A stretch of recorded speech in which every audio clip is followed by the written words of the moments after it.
네, 안녕하세요. 이베스트 투자증권 염승환 차장입니다. 자, 오늘 이제 재무제표 중에서 좀 이제 조금씩 이제 막바지를 향해 가고 있는데요. 그 현금 흐름표라고 이것도 많이 들어보셨을 거예요. 그러니까 우리가 이제 재무상태표, 손익계산서, 그 다음에 현금 흐름표까지 보게 되는데 많은 분들이 사실 현금 흐름표는 그렇게 중요하게 생각은 안 하시는데 물론 뭐 현금 흐름표를 뭐 굳이 안 보셔도 될 수도 있지만 그래도 우리가 실제로 현금이 들어오고 나가고 이게 또 상당히 기업들한테 중요한 또 지표 중에 하나이기 때문에 그래도 좀 이렇게 현금 흐름표 개념이나 또 우리가 어떻게 보는지 정도는 아시면 좀 도움이 되실 거예요. 그래서 현금 흐름표 그냥 아주 오늘 그냥 간단하게 정리를 싹 해드릴 테니까 잘 따라와 주시면 될 것 같습니다.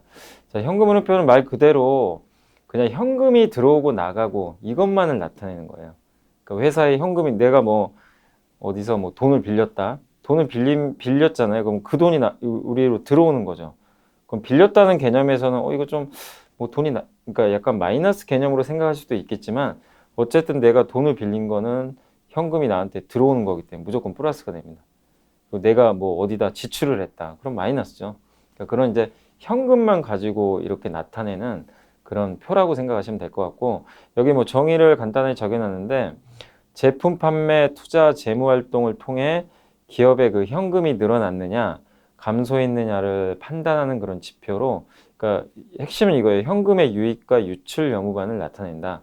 그래서 세 가지입니다. 현금 흐름표는 딱 총 세 개로 구성이 되어 있고, 첫 번째가 이제 영업 활동, 두 번째 투자 활동, 세 번이 이제 재무 활동인데, 영업 활동은 말 그대로 그러니까 우리가 뭐 제품을 판매하거나, 그러니까 한마디로 장사해가지고 뭐 이렇게 사고 팔아가지고 우리가 뭐 현금을 받았으면 들어오면은 이제 플러스가 되는 거고 비용이 나갔으면 마이너스가 되는 그런 거라고 보시면 되겠습니다. 그래서 제품의 생산 판매로 창출된 현금 그렇게 생각하시면 되고 투자는 뭐냐면 내가 뭐 공장을 지을 수도 있잖아요. 어떤 이제 부지를 사가지고 내가 뭐 스마트폰 공장을 짓는다. 그러면 그것도 하나의 투자 활동이죠. 근데 공장을 지으려면 돈이 나가잖아요. 그래서 우리가 공장을 뭐 짓는다.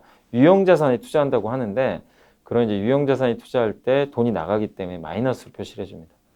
근데 뭐 만약에 내가 사업을 좀 이게 좀 안 돼가지고 공장을 다 정리를 했어요. 누구한테 넘겨버렸어요. 그럼 공장을 정리한 대가로 나한테 돈이 들어오잖아요. 그런 경우에는 이제 플러스가 되는 거죠.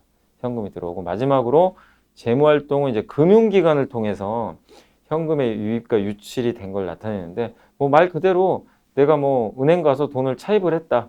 그럼 플러스가 되는 거고 내가 빌렸던 돈을 갚았다. 그럼 마이너스 되는 거죠. 내 현금이 나가는 거니까. 그러니까 단순하게 금융기관과의 어떤 그 재무활동을 통해서 들어오고 나간 거를 나타냅니다. 그래서 이 세 가지 정도 개념 이해하시면 되겠고 어렵진 않죠. 자, 그래서 보시면 요게 이제 각각 제가 항목별로 좀 나눠봤는데 영업활동, 투자활동, 그 다음에 재무활동 세 개인데 영업활동은 한마디로 이제 우리가 장사를 한 거잖아요. 제품을 판매하고. 근데 제품을 내가 어느 뭐 다른 데다가 뭐 소비자한테 넘겼을 수도 있고 다른 기업한테 내 제품을 넘겼을 수도 있는데 그렇게 됐을 때는 대부분 현금을 먼저 받지 않죠. 기업들은 서로 거래를 할 때 어음거래를 많이 하잖아요. 그래서 매출 채권을 받습니다. 매출 채권을 받고 뭐 3개월 후에 현금을 받는 거죠. 그래서 처음에 매출 채권. 근데 매출 채권을 받았다는 건 내가 스마트폰을 100억을 팔았는데 당장 현금이 100억이 들어오면 당연히 영업활동으로 현금이 플러스가 되겠죠. 근데 그게 아니라 100억을 매출 채권으로 받았다고 쳐봐요. 그 현금이 들어온 게 아니잖아요. 실제로 난 100억을 받아야 되는데 현금이 들어온 게 아니에요. 그래서 이런 경우에는 마이너스 표시랍니다. 그러니까 매출 채권이 증가했다는 건 현금 흐름에서는 마이너스가 되는 거예요. 나중에 받는 돈이니까. 근데 매출 채권이 감소했어요. 무슨 얘기냐면 내가 100억짜리 매출 채권을 갖고 있는데 그 제품을 팔았던 회사, 상대방 회사가 3개월 후에 나한테 100억을 줬어요. 그럼 매출 채권이 없어지죠. 매출 채권이 이렇게 감소하면서 나한테 100억이 현금으로 꽂혔잖아요. 들어오잖아요. 그럼 당연히 현금이 들어온 거니까 이 매출 채권과 감소와 반대로 현금 활동, 그러니까 현금 흐름은 플러스가 되는 겁니다. 이 개념을 헷갈리지 않으셨으면 좋겠어요. 그러니까 무조건 현금 기준이에요. 현금이 들어오면 플러스, 나가면 마이너스. 그래서 영업활동 현금 흐름은 당연히 플러스인 게 좋겠죠. 왜냐하면 내가 매출 채권을 100억을 발행을 했는데 이게 이 상대방이 돈 갖고 그냥 튀어버릴 수도 있잖아요. 안 주고. 그럼 그냥 100억 날라가는 거예요. 근데 그 100억을 회수를 했다는 건 현금이 들어온 거니까 되게 좋은 거죠. 그래서 영업활동 현금 흐름은 되도록 플러스인 게 좋은데, 어쨌든 매출 채권은 이제 돈이 감소를 하게 되면 내가 대신 현금을 받은 거니까 플러스가 되고, 재고 자산도 마찬가지입니다. 예, 내가 뭐 물건을 만들건 아니면 원재료를 사건 간에 내가 어떤 이제 그 공장에다가 재고를 이렇게 뭐 물건을 이렇게 쌓아놓게 되면 그 물건을 쌓아놓은 만큼 내가 현금이 나가게 되잖아요. 그렇기 때문에 당연히 재고 자산이 증가하면 마이너스가 됩니다. 근데 재고 자산 중에서 내가 뭐 스마트폰을 그 공장에다가 뭐 한 뭐 10만 대를 이렇게 저장을 해놨는데 갑자기 주문이 들어왔어요. 그래서 10만 대를 넘겨버렸어요. 그럼 재고가 줄겠죠. 대신에 현금이 들어오게 되면 당연히 이 플러스가 되겠죠. 영업활동 현금으로는. 그렇게 보시면 되겠고, 그 다음에 이제 감가상각비는 뭐냐면, 이제 저번에 한번 알려드렸죠. 감가상각비는 내가 이제 어떤 기계 장치를 구매를 했을 때 뭐 어떤 이제 스마트폰을 만드는 기계라고 치면 이게 앞으로 나한테 한 10년 동안 그 돈을 벌어다 줄 거라고 생각을 한다면 매년 1년에 뭐 예를 들면 100억짜리 기계라고 쳐봅시다. 그러면은 10년 동안 매년 똑같은 금액으로 대부분 감가상각 비용을 떨궈 놔야 돼요. 그럼 100억에 내가 매입을 했다면 매년 10억씩 이렇게 감가상각비가 들어갑니다. 근데 그 10억이란 돈이 실제로 나가는 건 아니잖아요. 그죠? 그 돈이 이제 내가 기계장치를 100억에 주고 구입을 했는데 감가상각비라고 해서 감가상각비 10억 원을 떨구니까 내가 10억 원이라는 그 금액을 누구한테 주는 건 아니에요. 그 기계가 그냥 이제 10년짜리로 우리가 쓸 걸로 생각하고 10억씩 그냥 이제 그 재무제표 상에서 차감을 하는 거죠. 그래서 실제적으로는 감가상각비는 돈이 나가는 건 아닙니다. 근데 돈이 나가는 건 아닌데 어쨌든 비용 처리를 해서 회계적으로는 돈이 나간 것처럼 보이는 거죠. 예. 그래서 이걸 헷갈리시면 안 돼요. 그래서 감가상각비가 증가했다는 건 실제 돈이 나간 건 아니에요. 그렇기 때문에 현금은 플러스가 됩니다. 근데 감가상각비가 이제 감소했다는 거는 반대로 현금이 이제 어떻게 보면 또 이 나갔던 부분이 유출되는 거기 때문에, 그래서 감가상각비가 약간 헷갈리실 수는 있는데 감가상각비는 실제로 돈이 나가는 건 아닙니다. 그렇기 때문에 실제로 나가지도 않았는데 감가상각비를 비용으로 우리가 잡는 순간 뭐 마이너스 10억이 그냥 나가는 거예요. 회계상으로는. 근데 실제로 내 현금 10억이 나가는 건 아니거든요. 그렇기 때문에 감가상각비가 증가하면 현금은 흐름은 플러스가 된다는 거. 요 개념만 헷갈리지 않으시면 됩니다. 그래서 영업활동은 어쨌든 이제 내가 만드는 뭐 제품이나 이런 내 본업과 관련된 활동에서 나가는 현금과 뭐 들어오는 현금을 나타낸다. 그리고 투자 활동은 아까 잠깐 설명드렸지만 내가 투자하는 거죠. 내가 아까 말씀드린 대로 스마트폰을 만들기 위해서 공장을 지었어요. 공장에 1,000억을 주고 투자를 했어요. 1,000억 현금이 나가죠. 그래서 유형자산, 공장을 증설을 하면 당연히 현금은 마이너스가 됩니다. 근데 내가 공장을 팔아버렸어요. 그러면 그 1,000억을 내가 받겠죠. 뭐 1,000억은 못 받더라도 500억은 받겠죠. 그러면 그만큼의 돈이 들어오는 거고, 무형자산도 마찬가지가 되겠죠. 예. 내가 어떤 이제 브랜드, 뭐 저번에 한번 영업권 같은 것도 얘기해 드렸는데, 뭐 어떤 회사를 내가 뭐 M&A를 하고 싶어가지고 그 회사를 샀어요. 그러니까 내가 스마트폰을 더 잘 만들기 위해서 어떤 스마트폰 디자인을 잘하는 회사를 M&A를 했다고 칩시다. 그 회사에 영업권을 주고 권리금을 주고, 그래서 그게 이 회사를 인수하느라고 무형자산에 대한 권리금을 집행하느라고 돈을 뭐 몇백억을 썼다. 그럼 현금이 나가는 거잖아요. 역시 투자를 했기 때문에 역시 마이너스가 되고, 그 권리를 다시 반환해서 내가 현금을 받게 되면은 플러스가 되는 겁니다. 그래서 투자 활동은 한마디로 뭐 유형이든 무형이든 간에 내가 실제로 회사가 투자를 한 그런 이제 내역에 대한 현금 유출이다. 이렇게 보시고, 마지막으로 재무 활동은 그 한마디로 내가 빌린 돈, 돈을 빌렸으면 내가 이제 그 현금이 들어오는 거니까 당연히 플러스가 되고, 내가 돈을 갚게 되면은 당연히 나가게 됩니다. 그래서 매입 채무 뭐 아시죠? 예전에 한번 그 부채 시간에 한번 설명해 드렸죠. 매입 채무는 이제 매출 채권하고 완전히 반대죠. 매출 채권은 내가 스마트폰을 판매하고 아직 돈을 못 받는 대신에 이제 증서를 받은 거죠. 그래서 나중에 이제 받을 돈이고, 매입 채무는 내가 스마트폰을 만들기 위해서 뭐 예를 들면은 스마트폰을 뭐 메탈로 만들기 위해서 어떤 금속 업체랑 거래를 했어요. 내가 금속을 50억어치만 나한테 공급을 해줘. A라는 회사에. 그럼 A라는 회사에 돈을 아직 주진 않고 그 어떻게 보면 이제 매출 채권만 먼저 발행을 해준 거죠. 근데 내가 나중에 50억은 당연히 갚아야 되잖아요. 갚아야 되는데 지금 당장 주는 건 아니에요. 예, 나중에 한 몇 달 후에 내가 50억 줄 테니까 일단 그 메탈부터 나한테 넘겨줘. 그렇게 해서 이제 하는 게 매입 채무이기 때문에 이거는 당연히 매입 채무가 늘어나게 되면 부채가 늘어나는 겁니다. 그래서 내가 돈을 주는 게 아니잖아요. 돈은 나중에 몇 달 후에 주는 거니까 플러스가 되고 내가 매입 채무를 이제 메탈을 다 써가지고 자, 약정한 기간이 돼서 50억을 갚을 때가 왔어요. 그래서 실제로 50억을 그 A라는 회사에 현금을 줬어요. 그럼 나가게 되겠죠. 마이너스가 되겠죠. 예. 선수금도 마찬가지입니다. 선수금 같은 경우도 내가 미리 돈을 받은 거잖아요. 그러니까 내가 어떤 제품을 공급을 하기로 하고 자, 뭐 스마트폰을 뭐 상대방한테 주기로 했어요. 주기로 했는데 제품을 먼저 안 주고 돈만 먼저 받은 거예요. 그러니까 이게 되게 좋긴 좋은 거죠. 왜냐하면 보통은 내가 스마트폰을 판매를 하게 되면 현금을 먼저 받지 않고 물건부터 준 다음에 이 증서만 받은 후에 뭐 3개월 후에 현금이 들어오는 이게 보통 이제 정상적인 케이스인데 이 선수금 같은 경우는 내가 스마트폰을 판매를 했는데 이 상대방 회사가 그 나한테 먼저 돈을 준 거예요. 그러니까 예전에 이제 어떤 경우가 있었냐면 이렇게 생각하시면 돼요. 예전에 기억하실지 모르겠지만 그 LG 디스플레이나 LG 디스플레이가 예전에 애플과 계약하기 전에 애플과 계약을 할 때 예전에 아이폰을 LCD로 만들었잖아요. 지금 OLED지만 근데 아이폰 이제 앞으로 판매가 잘 되니까 LG 디스플레이나 이런 데다가 이제 미리 돈을 주는 거예요. 네, 우리 애플 아이폰을 위해서 LCD 패널을 많이 만들어줘. 네, 근데 지금 당장 제품을 만든 건 아닌데 LG 디스플레이한테 돈을 뭐 몇천억을 주는 거죠. 미리. 뭐 5천억이면 5천억을 주고 이만큼의 패널을 나중에 몇 달 후에 만들어서 우리한테 보내달라. 그럼 LG 디스플레이 입장에서는 아직 제품을 만들지는 않았는데 돈부터 받은 거죠. 근데 이 돈이라는 거는 나중에 물건으로 갚아야 돼요. 그래서 돈이 들어온 거잖아요. 그죠? 미리 들어온 거예요. 그래서 당연히 플러스가 되고 재무활동에서 나중에 이제 이만큼의 그 패널을 만들어서 애플에 넘겨주는 순간 이제 요거는 마이너스 처리를 해주면 됩니다. 예, 그런 식으로 선수금은 되게 좋은 거죠. 어떻게 보면. 그래서 돈이 먼저 들어온 거기 때문에 플러스입니다. 그래서 단순하게 생각하시면 돼요. 돈이 들어오면 아무튼 무슨 활동을 해서든지 돈이 들어왔다.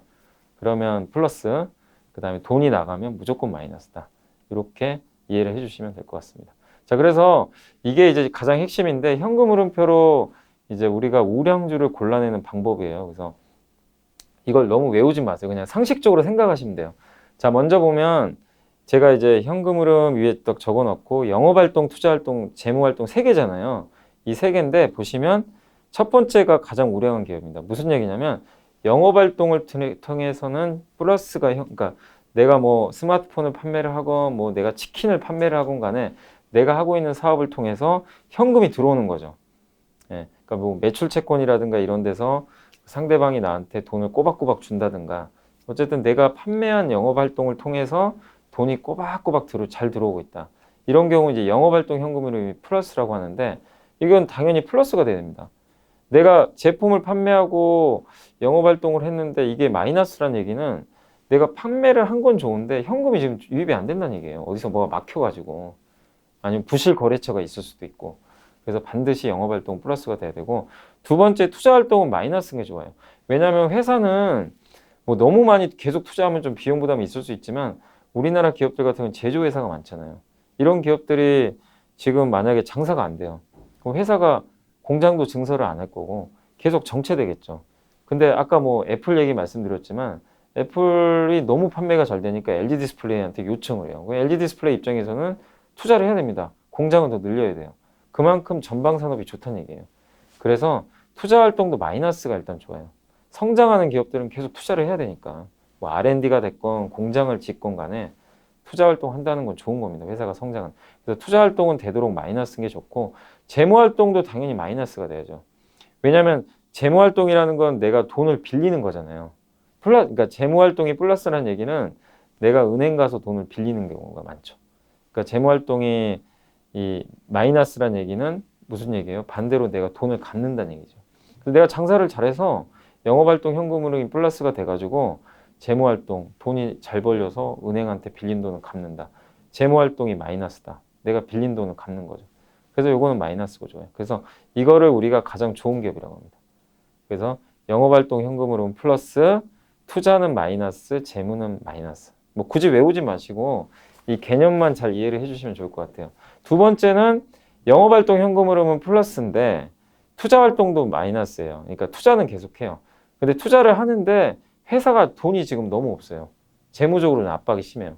그런 경우들이 있잖아요. 그러니까 돈도 많고 투자도 많이 하고 이런 기업들이야 상관이 없죠. 이 1번 케이스인데 어떤 기업들은 이게 돈을 벌긴 버는데 투자를 많이 해야 돼가지고 지금 투자를 하려면은 뭐 은행이나 다른 데서 더 빌려와야 되는 그런 상황이 있어요. 좀 자금이 좀 부족해서. 그런 경우는 재무 활동이 플러스가 되겠죠. 그러니까 이런 기업들은 성장하는 기업들이 이런 게 많아요. 이 초입에서 성장하는 기업들이 잠깐 이제 더 성장은 하고 싶은데 투자는 하고 싶은데 돈이 조금 부족하니까 은행에서 은행이나 뭐 아니면 채권을 발행할 수도 있고 그래서 이제 재무 활동이 플러스가 되는 경우 있는데 재무 활동이 플러스면 그렇게 좋은 건 아니지만 이런 경우에는 우리가 그래도 성장하는 기업으로 높은 점수를 줄 수 있습니다. 이제 세 번째는 이게 영업 활동이 마이너스인 기업. 예, 그러니까 지금 내가 장사를 해서 돈은 못 벌어요. 지금 현금이 안 들어오는 거예요. 그러니까 당연히 일단 안 좋은 거죠. 근데 회사가 투자는 계속해요.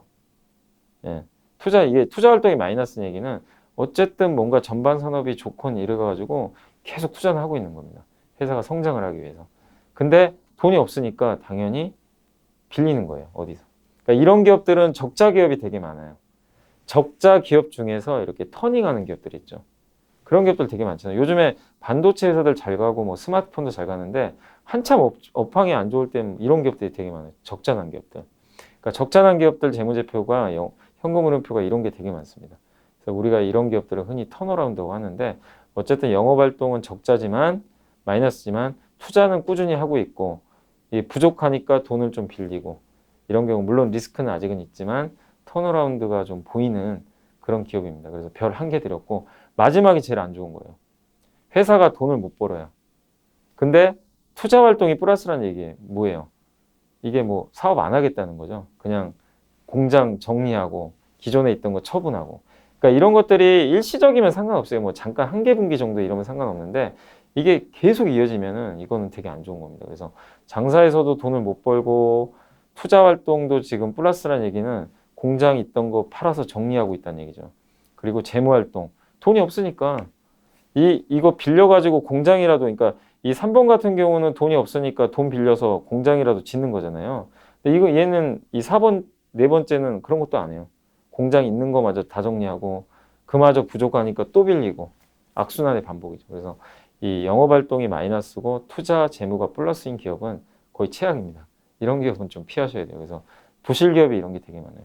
그래서 이렇게 네 가지로 나눠봤는데 이게 일시적으로 뭐 약간 악화되는 경우도 있고 뭐 정말 좋은 기업 중에도 이렇게 갑자기 어떤 분기에는 이렇게 네 번째가 되는 경우도 가끔 있어요. 근데 이제 이런 것들이 장기간 지속되는 기업들은 여러분들이 현금 흐름표 보실 때 좀 주의하실 필요가 있으니까 체크를 하시면 좋겠습니다. 자, 마지막으로 현금 흐름표 그 삼성전자 우리나라 최고 회사잖아요. 한번 볼게요. 영업 활동으로 인한 현금 흐름 여기 나와 있죠. 삼성전자 같은 경우는 지금 보시면 플러스죠. 플러스 2018년 이 1분기도 플러스. 투자 활동 현금 흐름 당연히 마이너스입니다. 계속 지금 정리하고 있어요. 그죠? 예. 투자 활동도 마이너스. 그러니까 정리하는 게 아니라 계속 반도체, 스마트폰 계속 공장 증설해야 되잖아요. 그러니까 삼성전자는 투자 활동이 마이너스인 게 당연한 겁니다. 그리고 재무 활동, 이거 돈을 갚는 거죠. 그래서 이때는 마이너스였는데 이때는 되게 좋았죠. 근데 여기 이 2018년 1분기는 또 플러스로 전환이 됐어요. 근데 이렇다고 해서 삼성전자를 부실하다고 볼 수는 없겠죠. 왜냐하면 돈을 일단은 재무 활동으로 인해 현금 흐름이 플러스라는 얘기는 좀 빌린 건데 그만큼 또 투자를 하기 위해서 약간 일시적으로 자금이 부족해서 빌린 걸 수도 있기 때문에 재무 활동에 좀 일시적인 그 현금 흐름 이게 플러스라는 거는 그렇게 할인 요인은 아닙니다. 예. 그래서 그렇게 보신다면 삼성전자 같은 이런 현금 흐름표를 가지고 있는 기업들이 있다면 여러분들이 좀 안심하시고 투자를 하셔도 되지 않을까 생각합니다. 아까 말씀드린 대로 어쨌든 대부분 좀 흑자도산이라고 우리가 얘기를 많이 하는데 돈을 그러니까 우리가 이익은 나는데 그러니까 재무제표상으로는 어떤 회사가 100억을 벌었어요. 근데 부도난 경우들도 있어요. 왜냐하면 실제로 현금이 들어온 게 아니라 내가 제품을 만약에 팔아가지고 이익이 100억이 잡혔어요. 근데 그 이익 대부분이 매출 채권이라고 생각해 보세요. 나중에 받을 돈이죠. 근데 상대방이 망해버렸어요. 그래서 나한테 100억을 못 줬어요. 그러면 부도나는 경우도 있어요. 100억 현금 흐름이 마이너스 나가지고. 네, 그래서 이익이 나는데 현금 흐름이 마이너스여가지고 부도나는 경우도 과거에 가끔 있었습니다. 그래서 제일 중요한 건 항상 영업활동 현금 흐름은 그래도 되도록 플러스라, 그러니까 유지되는 거, 요거를 다시 한번 좀 말씀드리면서 오늘 현금 흐름표는 여기서 마감하겠습니다. 자, 그래서 사실 이제 재무상태표, 손익계산서, 현금 흐름표 우리가 다 한번 이제 말씀을 드렸고 이제 얼마 안 남았어요. 그리고 그래서 다음 시간에는 이제 재무제표 우리가 왜 이런 이제 재무제표를 보는 게 중요한지 거기에 대해서 한번 설명드리겠습니다. 자, 저는 여기서 물러가겠습니다. 감사합니다.